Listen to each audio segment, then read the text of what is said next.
Les avantages de l'alphabet des langues africaines. Pour mieux comprendre, il faut comparer l'alphabet des langues nationales que nous avons ici en image.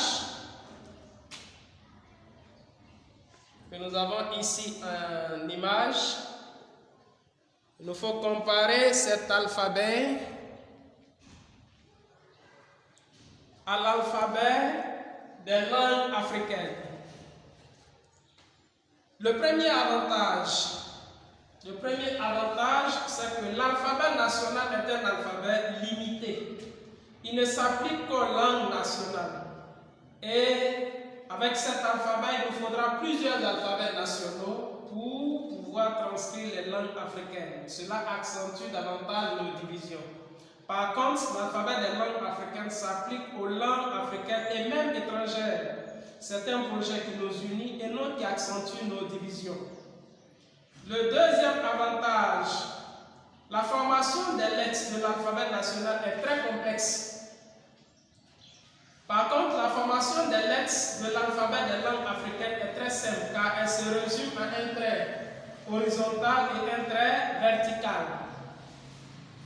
Troisième avantage, il y a un conflit de structure entre l'alphabet national et l'alphabet français. En témoignent les mots suivants.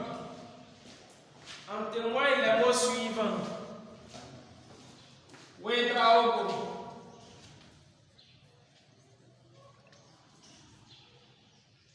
Sawadogo, Yalgado,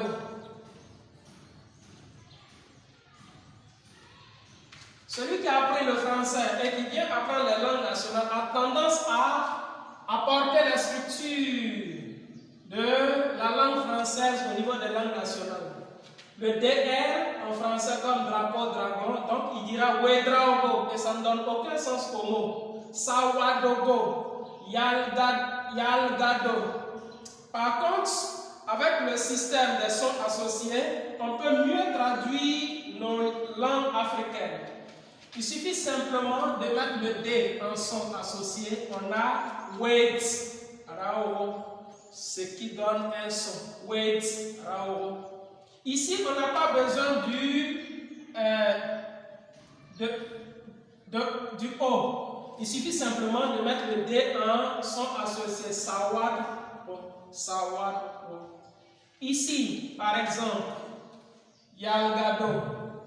On peut supprimer le A, on supprime le O, on met le L, le D, le G et le D en son associé. Ça donne Yalgado. Au lieu de Yalgado, on aura Yalgado. C'est la même chose, Ouagadougou. Il suffit Ouagadou. Donc, ainsi on retrouve la langue telle qu'elle est parlée par le natif. Sinon, nous serons en train de parler de nos langues nationales dans un style étranger, dans un style français, dans un style anglais. Un autre avantage, c'est que l'alphabet des langues africaines et les chiffres africains peuvent s'adapter aux nouvelles technologies de l'information et de la communication, ce qui constitue également un atout pour nous. L'alphabet des langues africaines est un produit local. Sa vulgarisation et son application n'exigeront pas un coût et des moyens qui iront au-delà de nos capacités. Encore un autre avantage, c'est que l'alphabet national requiert un long temps d'apprentissage. Il restreint la liberté des apprenants.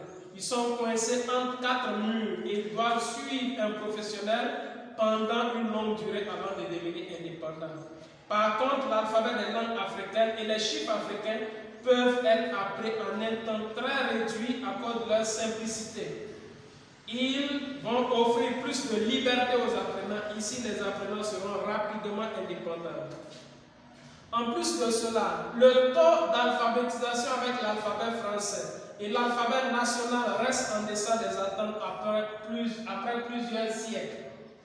L'alphabet des langues africaines nous permettra d'atteindre un taux d'alphabétisation de 100% en moins d'un siècle. Et le dernier avantage, l'alphabet national est une copie conforme à l'alphabet français. Il ne nous rend pas autonomes. L'alphabet des langues africaines et les chiffres africains sont uniques en leur genre. Ils nous donnent une identité à partir de l'écriture. Ils nous rendent indépendants.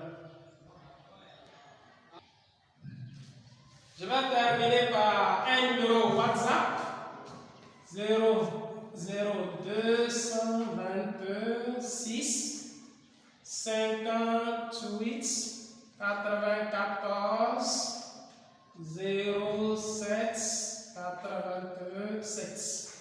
Pour tous ceux qui désirent apporter leur contribution, leur suggestion, m'encourager, bien, pour que ce rêve devienne une réalité.